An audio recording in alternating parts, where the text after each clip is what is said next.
It's an exciting night. We have new people. Hi.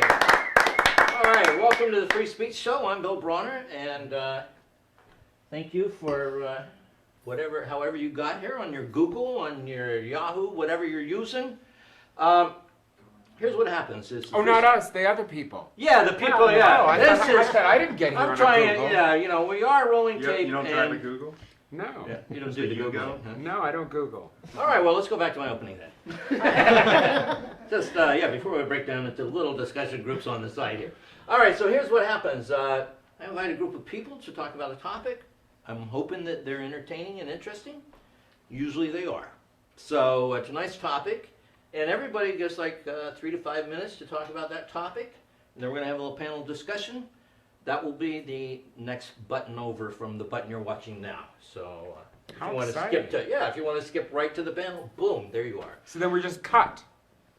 Well, and then they go, well, that guy was good on the panel. I'm going to try and find his monologue.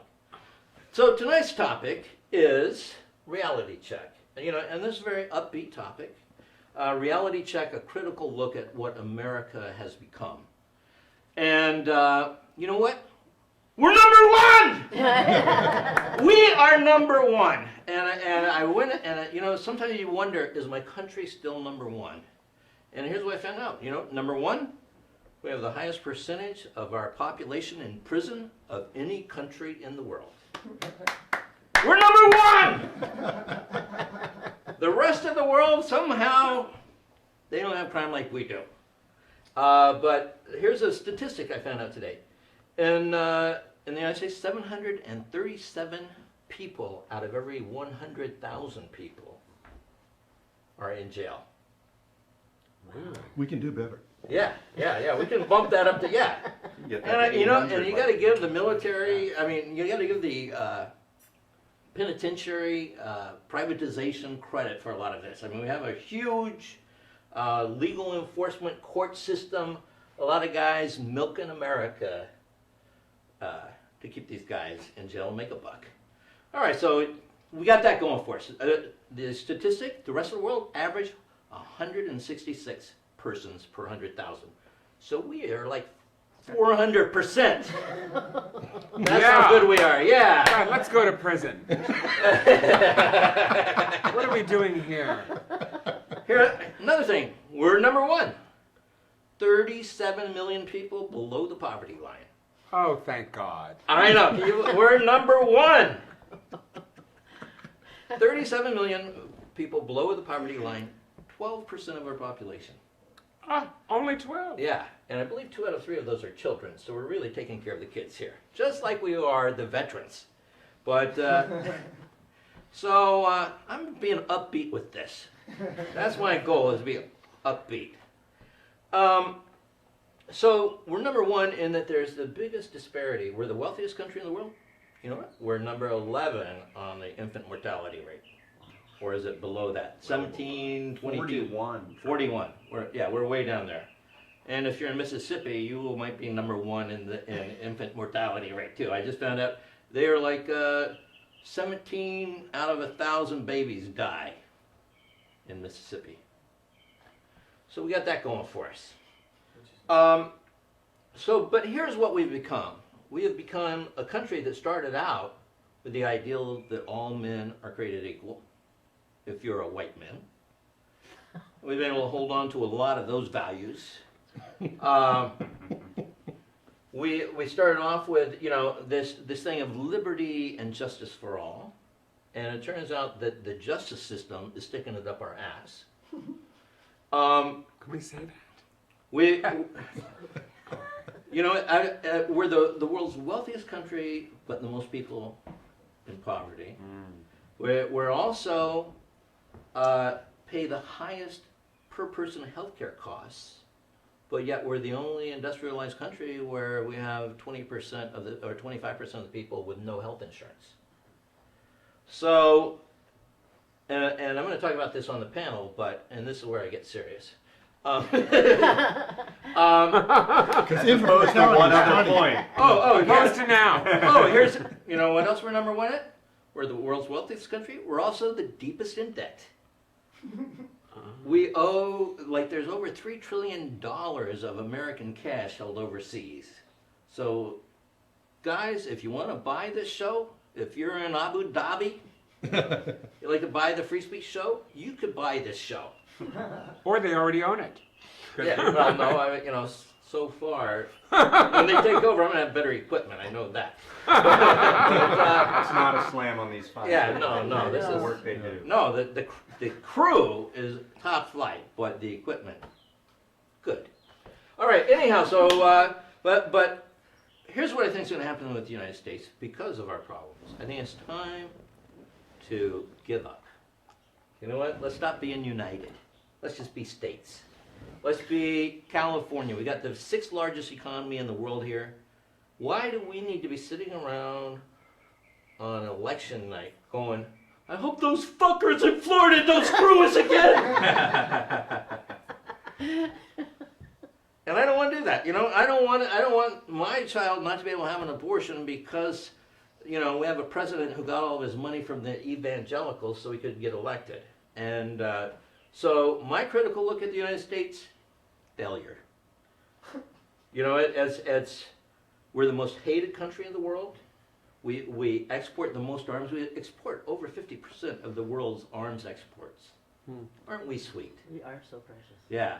And we export capital, and we don't believe in democracy anymore. Because if you're a president who stole an election, it's proof you don't believe in democracy. All right, that's my set, and I'm going to be even more upbeat on the panel. So that's, Absolutely. all right. A gentleman who has done the stage show many times, did the radio show a few times. First time on the internet, folks, with the Free Speech Show. He's a good friend of mine. He used to be the mayor of Gainesville, Florida. Really? Back when he had more hair, I Yeah. believe, and probably darker hair. But he's still a political activist. You can catch his blog. What is your blog, Gary? Gary Gordon Productions. Gary Gordon Productions.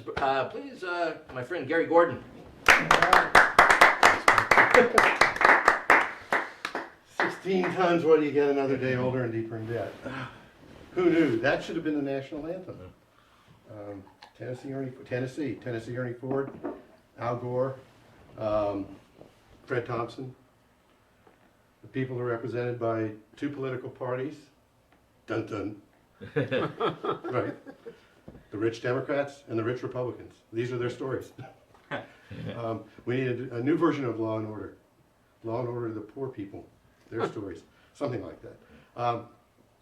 Let's see. A reality check, a critical look at what America has become. Sort of have to pick up where you were because where did we start? We started with this notion, like you said, of high ideals. And now we're just scrambling. We're just scrambling. I like to think in terms of evaluating the country on the basis of television commercials because I think that's where the real change is evident. When I was a kid, there was a television commercial for a headache medicine where some young kid named Billy left the bicycle in the driveway. And the father comes home and he's furious because he can't pull in the driveway and he shouts at his wife, can't you keep Billy's bicycle out of the driveway? And it's an Excedrin headache. And so the whole story is that it's on him that he has the headache and he's getting mad at the wrong people. Now we have this commercial for, well, the most recent one would be Heineken, where the guy has bought the keg and he's got some other stuff and his hands are full and he goes to the party, but he can't open the door. Another guy comes up, says, oh, let me hold that for you, takes the keg of Heineken, opens the door, walks in, and pretends as if he has brought the keg of Heineken to the party. And everybody is thrilled. So what's the message here? The underlying message in this commercial, which is representative of a whole lot of commercials, is the bad guy wins. If you snake the present that the other guy brought from him and give it to the group, you're the good guy, and the other guy's a sucker. This is a change. This is the underlying change in attitude between sort of accountability, it's the father who's mad, he's got the headache, to unaccountability. Oh, we're going to let the bad guy get away with it. We're going to make him the hero. Now, the first commercial that really keyed me to this was that Capital One commercial, where these Vikings would show up to represent the interest rates that credit cards had. And I thought, what focus group did this go through? That people said, oh my gosh, yes, when I see highest interest rates on my card, I think of Vikings showing up and scaring the hell out of me. And I thought, okay, well, let me step back, because we've got a country that believes in fables. We have a country, for example, that believes the majority of people believe in angels and accept the end of days nonsense in you know, the book of Revelations. So if they believe in fables, why not believe in what Bush has to say about going to war? So we become a country that's even more fabulistic, if you will, than we used to be. We used to also be a country that would take direct action. And I look at what happened at the Central Forum last year, and I compare it to this book I read by Gary Nash about the origins of the American Revolution, where Nash wrote about how when the landlords showed up from Scotland and England to claim some of the land that the poor farmers had already been working, the farmers said, hell no, this is our land. And the landlords would have the sheriff throw a farmer in jail. And the farmers would all get together as a group, and they'd go over to the jail, and they'd bust down the jail, and they'd free the guy.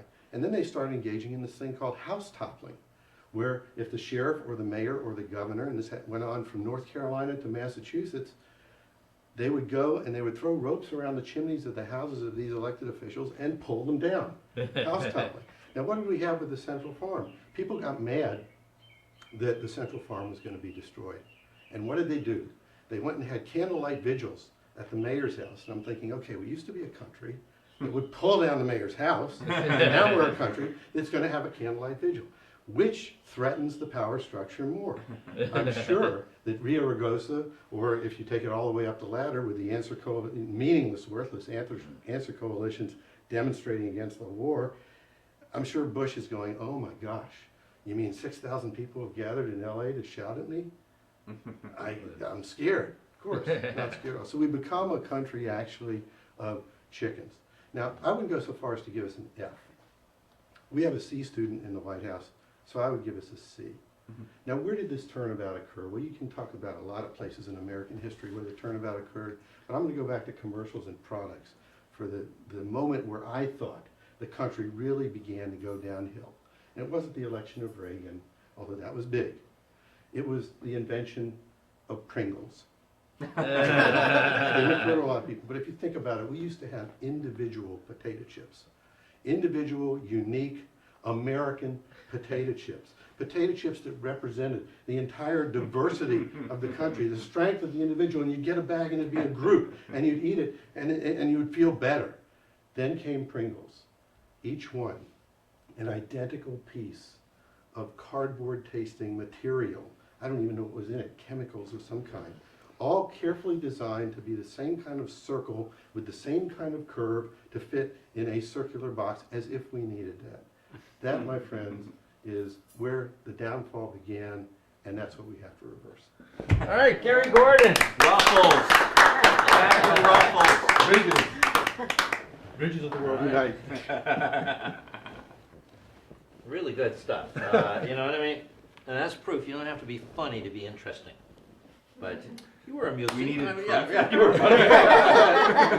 What am I doing here? And all of a sudden, and you there. Will you be grading each of us? Yeah. Will there be a grade? Here's Only America gets a grade. Yeah. Not us. yeah. I've been graded by critics before. But Our next gentleman, actually, I've known for 20 years now.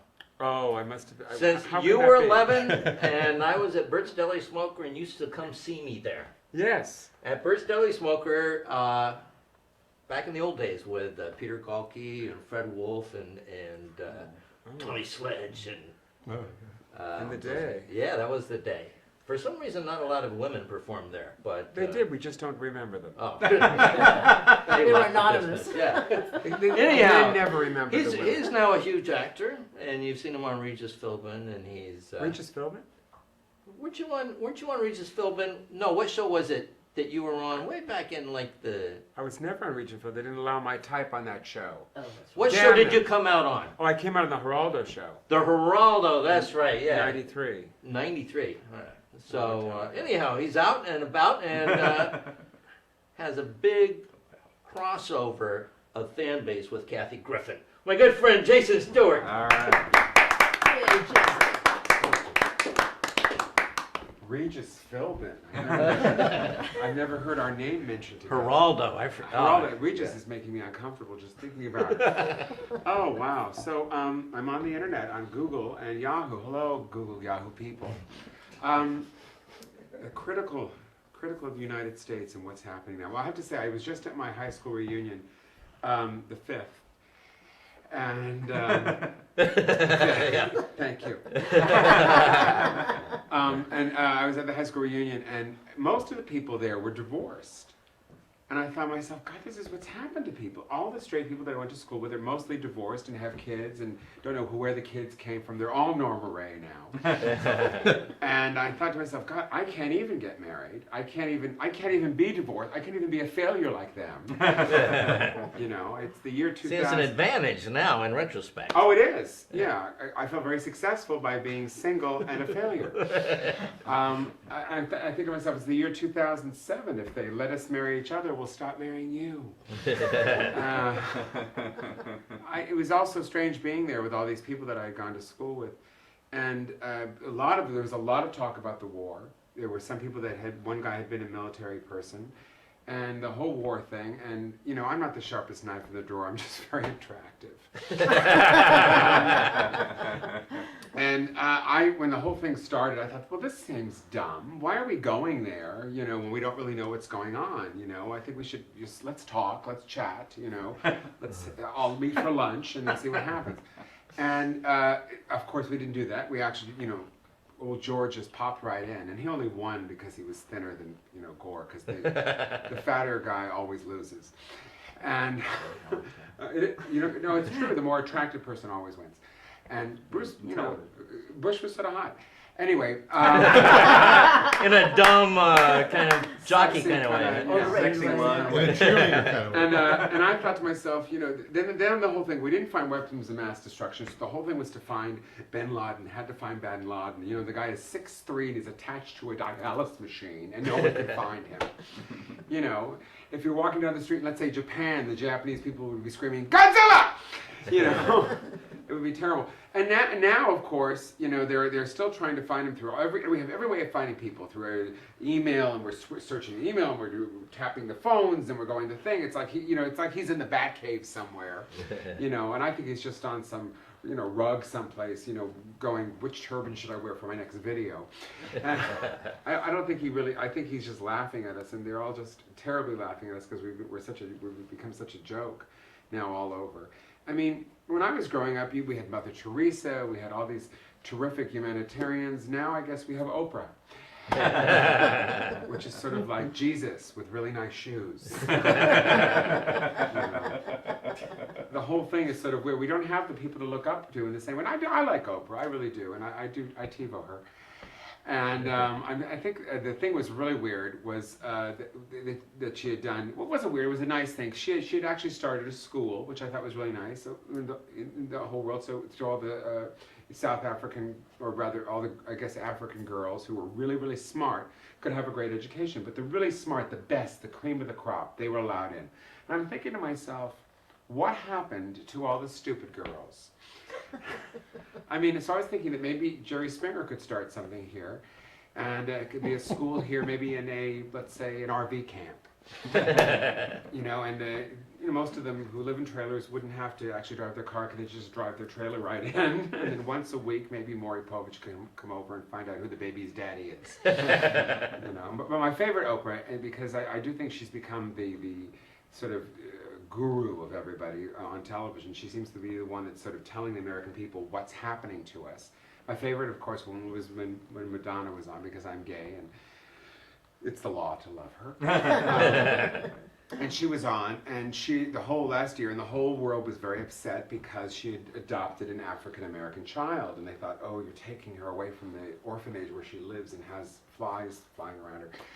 and they took her away from there. And it was so terrible. And I thought to myself, you know, this is wonderful. Why is everybody so mad? And Oprah, being the Jesus as everyone, says to everyone in the audience, don't worry, everything's going to be fine. We've given everybody a little black baby under their seat. Which I thought was very nice. Thank you all. All right, Jason. Good job. Good job. Funny. That shows you can be funny but not as interesting. No. What? I'm kidding. I'm kidding. Wow. I'm already irritated. I know. He thinks I was on Regis. I still have that Regis. Geraldo, yeah, that's more was status. so long ago. Yeah, there's a lot of status on the Geraldo Oh, connection. now I've just dropped a drop of water on my shirt, and everyone at home will think that You're just a tease. Well, That's what you are. they'll think I have a stain. Yeah. Here's another thing. We're number one. We are the worst people who have run Iraq. In all of Saddam Hussein's days that he ran Iraq, he only killed like 300,000 people. And a lot of them were Kurds. But that's all right. And ways. yeah. Anyways. Yeah, well, Kurds, you know, that's why they got killed, probably. It's a bad name. You know, but we've killed 656,000 Iraqis. So we have a bigger dictator, a bigger, you know, fiend than they had. And so good for us. We're still number one.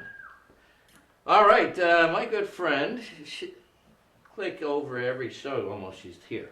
Thank you. And we're happy to have her here. She's from a royal bloodline. Her father was Lord Buckley. She is a journalist. And funny as shit, Okay. usually. Laurie Buckley. I'm not going to score you, baby. Okay, I'm okay. sorry. I didn't mean to do that, Jason. I'm done with that. It's okay. Last show We'll with the scoring. start over. We'll Yeah, start yeah. over. You know, when you said this was the checking out where America is today, such a big subject. We are so messed up. I mean, there's such a list that we just don't have time to go over all of it, but let me look at the highlights. You know, the Maharishi said that America would discover the truth through its drugs. I think he really meant addictions. Addictions to oil, addictions to weapons, addictions to credit cards, addictions to all the cool things we want. I mean, the total American girl, she's got things to do, places to go. I expect next year that the marketplace will be so true in the United States that I'll be wearing astrodipes for a girl that's just too busy to go to the bathroom. You know? I said, a country that gives you everything, but yet, what did they just came out, a group from some assessing world freedom, and we ranked 96th between Iran and Yemen on 100 out of 121 countries. Holy shit. Now, that's just, those people were just too chicken to say, who are the biggest bullies on the planet? You know, why didn't they give that rating? Instead, they shipped us down to the long bottom of freedom. And I said, you know, that's a very sad, tragic thing, but look at our country. Look at immigration. We haven't been able to cut a decent deal, even since Lewis and Clark. We couldn't even live up to their expectations with the Indians. And immigrants should learn what we did to the Indians. You know, I knew why they got bingo. Nobody had to tell me, even though they said, no, that's not why the Indians got bingo. It was to pay them back for the freedoms and the lives that they lost. So you look at these immigrants, I go, our policies that we're making now make the Statue of Liberty look like a scrub woman out of a New Year's Eve party who looks like she could do lawns. I go, this is the problem. We can't admit that we're addicted to cheap labor. We can't admit that we're driving this big train that the minute it screws up, we're going to be in a terrible scene. We've got our veterans in trouble. We've got even, you know, talk about jobs, all our jobs have left. Well, if you're a construction worker and you went to Iraq, almost 1,000 construction workers have died, 12,000 of them injured. Don't ever say we don't ever give jobs to the right people. I mean, these poor people, but we're stuck in this war, which they're telling us now it's not going to last. At first it was going to be in and out, but now we're finding it is going to last, it is going to be there. We're going to be looking at the draft, and this is what America has become. We have to make a decision. Are we going to be run by corporations, the new royalty? Are we going to continuously be happy because we're shopping? Or are we going to look at how responsible we are for what is actually happening in other countries? Who loves us? Nobody loves us anymore. We used to be so cute and cuddly and Shirley Temple and go for the good guy, and now we're just looking for cheap labor and natural resources. It's nothing personal. But that's kind of, you know, it's going to take, I figure, a couple of great reality checks, a couple more Katrinas, you know, maybe another 9/11, something to clear our senses and make us get back to where America really belongs, which is caring more about its people than it does its profits. All right, Laurie Buckley. I was trying to get you to move on the mark. Oh, were you? Oh, thank you. All right, well, that's okay. Did I? No, I did. Oh. Yeah, and I wanted to say jasonstuart.com. Oh, yes. Stuart, and Jason the regular way is no JEI or anything like that. Jason. Just the regular Jason. Yeah, regular Jason, Stuart. Yes. JasonStuart.com. Great. You have if you want to see Jason live, you go there and you can get on the mailing list, right? Oh, yeah. And Yeah, they can. find out. There's also clips of acting, things I've done, and stand up and everything. Right. So if you go, I'm in love with that guy. I want to follow him. I want to stalk that fucker. Oh, Go it's to not you. JasonStuart.com. Oh, I thought he was saying it was I was saying you're married, and you're married to a religious person. I don't know. There's a big cross there. I'm a Jew. This is almost. Perfect, isn't it? Yeah, I feel like that's, it's gonna fall on me. All right. Our next performer, haven't known him that long, but I really enjoyed him every time he's been on. His website, davedayen.com. He blogs 8 times a day. Every time he has a thought, he's there blogging it for your pleasure. I'm exhausted. So please welcome Dave Dayen. Thank you. Thank you, Bill. I'm going to check the mark. Look at that. Yeah, All right, perfect. I know where I am. You are centered. Very good. So the premise here is a reality check look at what America has become.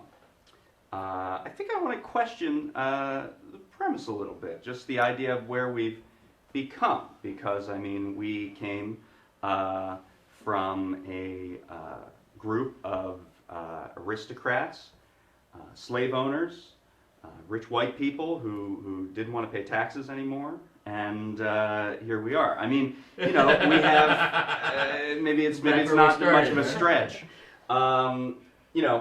I remember a few years ago when there was that controversy about Thomas Jefferson and Sally Hemings, and everyone was like, "Oh, I don't know if I want to know if how could these founding fathers have sex with slaves? It's unseemly." I'm like, how about they had slaves? Is that enough of a black mark?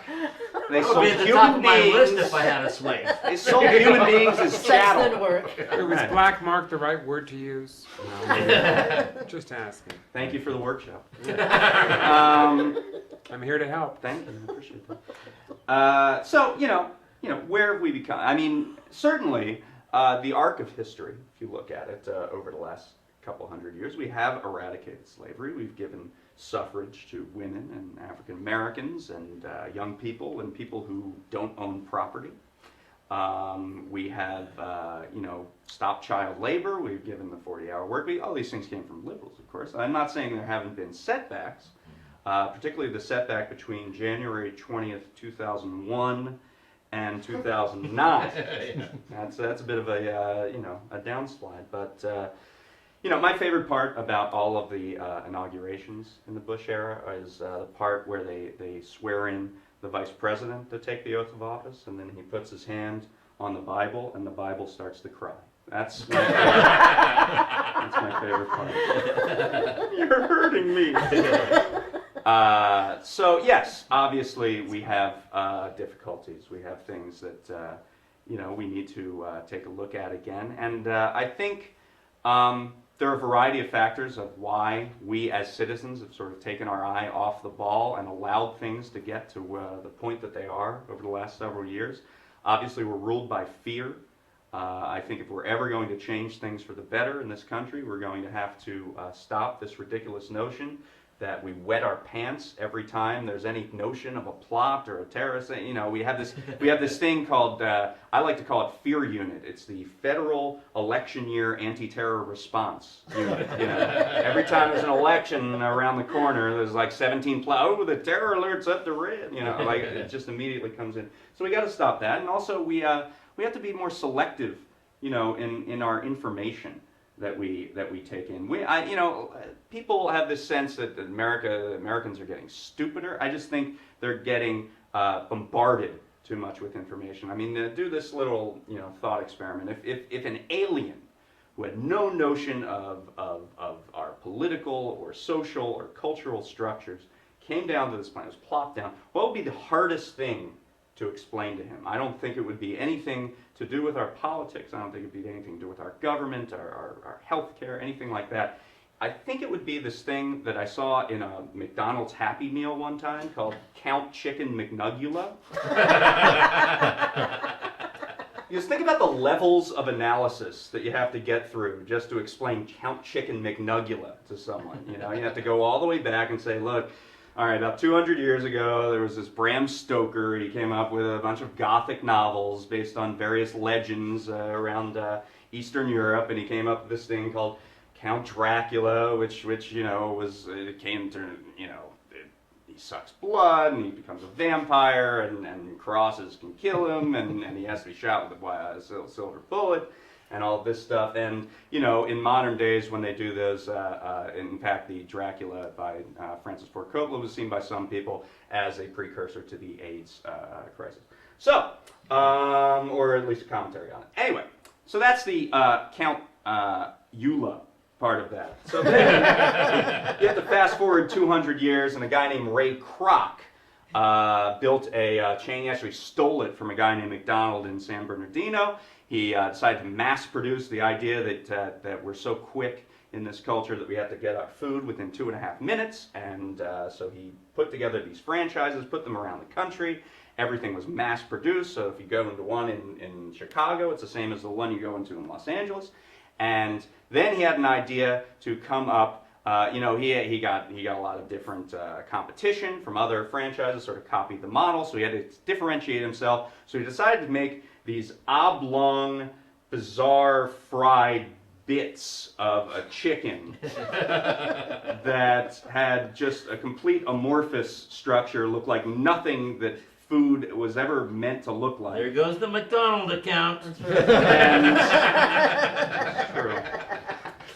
And then, you know, put them together. So, moving on. Then we have to explain the fact that there's this thing called Halloween. I might want to mention that, where kids are asked to go beg around for candy, you know, door to door, and finally come up with, and usually they put on scary costumes. So, we now have the scary costumes, we have the chicken McNugget thing. Oh yeah, he had this cute little racist thing where he put Mick in front of everything. It was a nice little fun little way to differentiate himself from the other competition. So finally, he came up with the idea of a Happy Meal where kids could get not only their dinner, but also a nice little fun toy. And he thought it was a great idea to put a cape on a piece of chicken fried McNugget thing and fangs, and that would be a nice toy for people to look at. And that was the Count Chicken McNugula. And people weren't horrified by this. Seeing a chicken that could bite you with fangs and a cape and would sleep in a coffin, but somehow it was okay. So you can see where this is going. We all recognize this instantly, and yet, you know, it took so long to come up with the explanation to someone that doesn't know all of this various detritus that pours into our brains. So my point is that the really serious stuff doesn't even have room in here. It's the bullshit that we all pick up, you know, in our daily lives that isn't allowed to filter through. So that's kind of my point in all of this. And so if we learn to be a little more selective about our information, not be ruled by fear, I think we have a shot to turn around the failing grade into a passing one. So thank you very much. Dave Dayen! Good job. Dave Dayen, D-A-Y-E-N, and Dave, regular Dave. There you go. .com. Thank you. You got the .com. You beat all the other Dave Dayens. I did. Both of them. Yeah, you know, and so No here's what happens connections now. that reach We break. We're going to bring a chair over for me to sit in, and we're going to come back and have a panel discussion. It's going to take us about 5 minutes. It's going to take you a click. We'll be right back. All right, all right. Good job, everyone.